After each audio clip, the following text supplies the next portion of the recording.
Hello everybody, we're going to talk about a few things today. One of them being Piers, which is the picture on here. It's amazing, I'm just looking at things and then other things come into my mind. So I was looking at the age of Blackpool, and then it led me on to Southampton Pier, and it led me on to some more piers, and it led me on to more realisations. And then the last part is about someone else playing John Lennon. I think that you'll see when you get to the video that they are very, very alike.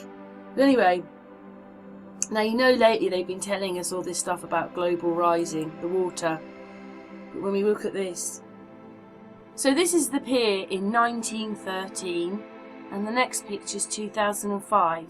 So there you go. In 100 years, what has changed? Nothing.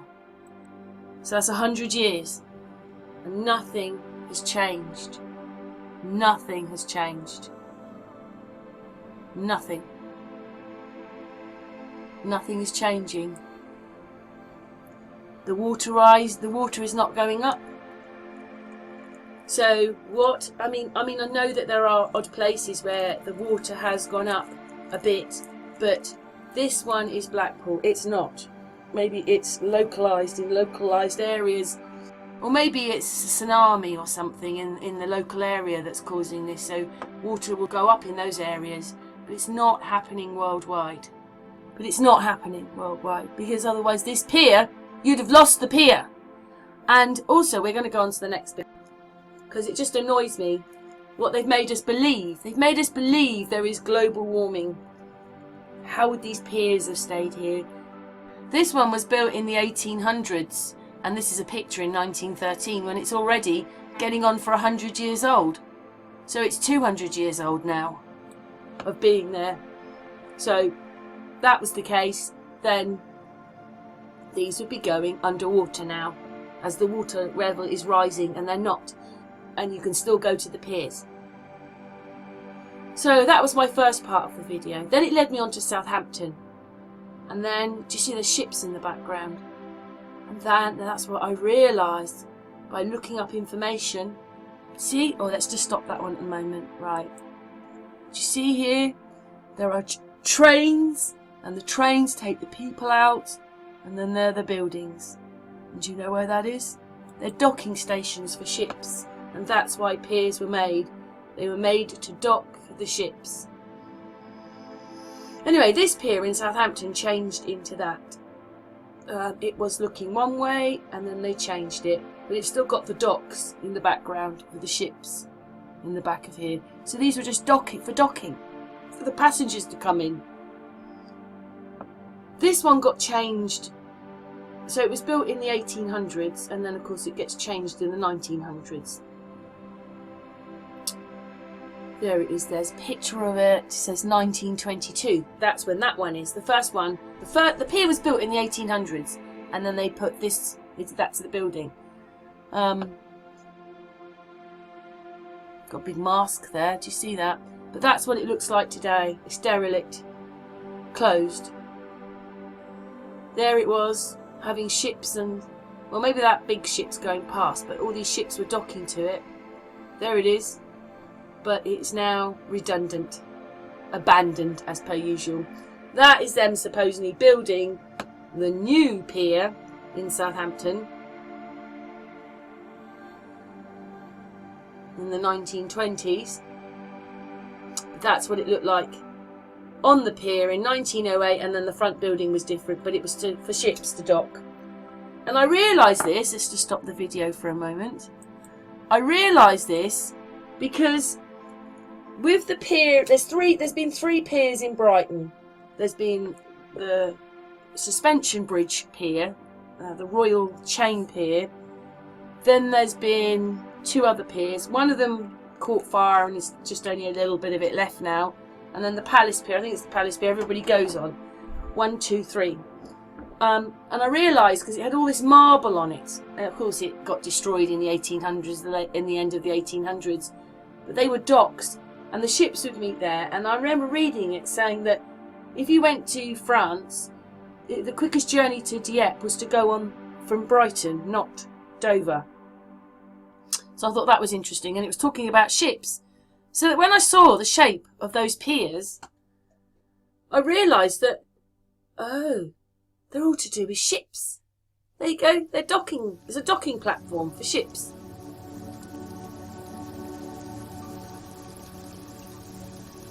So a little bit more information there. Of course, there it is, permanently closed. Built is a gatehouse, another gatehouse, 1833. There you go, that was it. Let's just stop it there for a moment. This was it in Southampton. This one, oh, it went on, but I thought it had stopped. Anyway, you saw it. This one,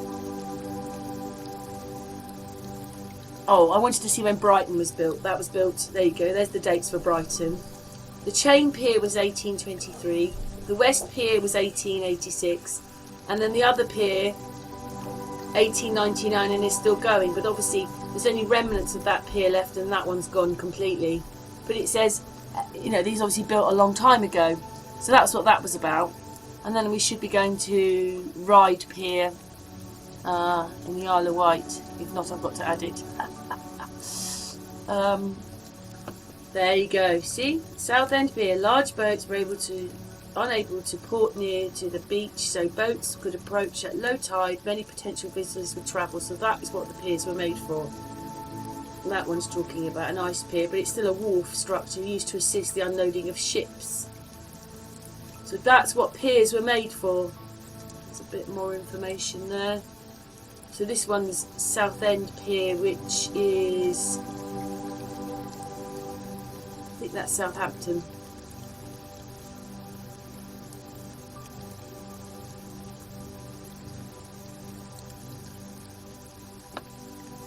There's a bit more information about it there.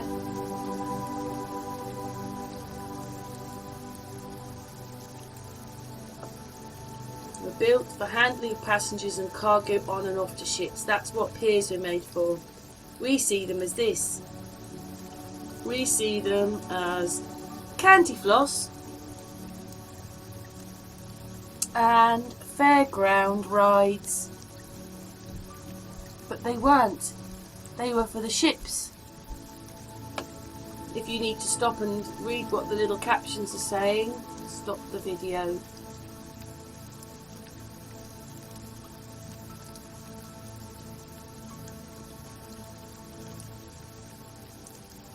There you go, a bit more information. And we're going to look at this one, because this, in the UK, is the oldest pier. It's on the Isle of Wight, which is the little island at the bottom of England. But that is the oldest pier, and it's 1814, and now we're going to take a look at it. It's quite a long way out in the sea, and you have to catch a train out there. It's a docking platform for the boats. There it is, you have to catch the train all the way to here and then catch a boat.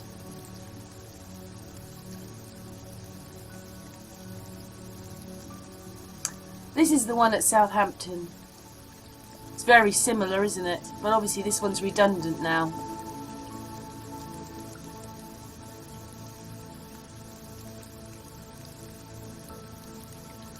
This one is Ryde. So, one train station here, and then you go out to it out here, and then you catch your boat.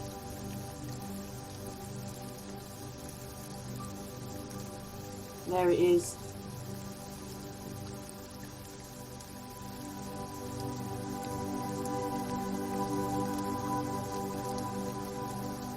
And this is the oldest pier in England.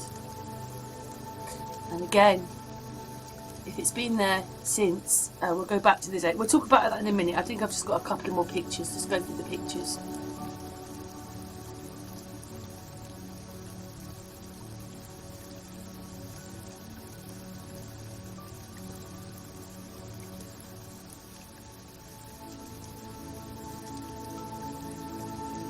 So, to just go back to this bit about what I was saying earlier on, if the water levels were rising, then how come this pier has been working fine and docking ships since 1814? That's that's over 200 years without a problem of flooding and the whole thing.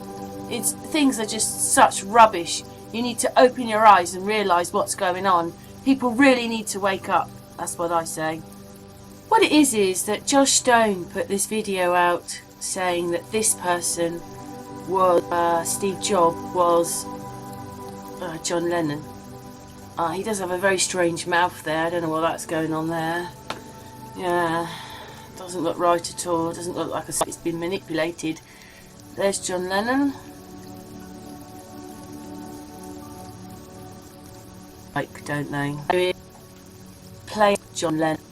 They're very these people. There's someone that looks just like you. Same. Anyway, there you go. See, same person. Do you see how it's picked up on all of his face? It's him. Anyway, let's watch Josh's video. What's up, my brothers and sisters? I just wanted to bring you a little more truth. John Lennon and Steve Jobs are the same person. It's on the Apple. The Beatles were signed to the label Apple. John Lennon started Apple. The technology from Apple is actually from very ancient technology, and that's a whole other story. But these two people are the same person. They fake their deaths and then they assume new identities. But they have to tell us. Look at Steve Jobs holding an apple here. And the Beatles were signed to the record label Apple.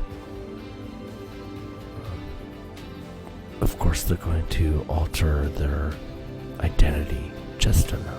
But look at the glasses. Here's the apple with the bite taken out of it. Here's the glasses. Here's the glasses. They always do these symbols. It's all there. The beatless Apple records. The bite taken out of the apple.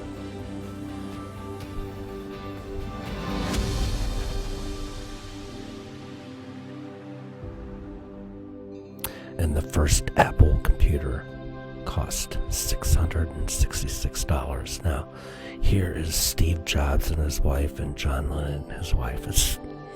Now, here's an interesting fact: is these two women are the same woman. So not only are Steve Jobs and John Lennon playing the same role, so are his quote-unquote wife.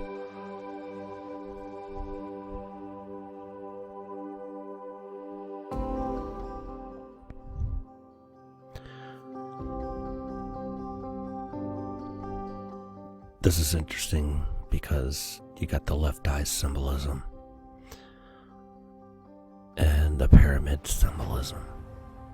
That's supposedly Steve Jobs, and the tongue out of the mouth, the point at you.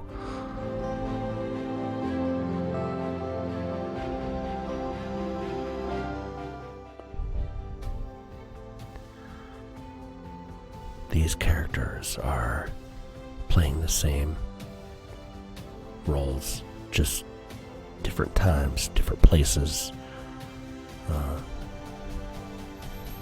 ultimately to deceive the masses and control our perception of reality. And at the end of the day, it all comes down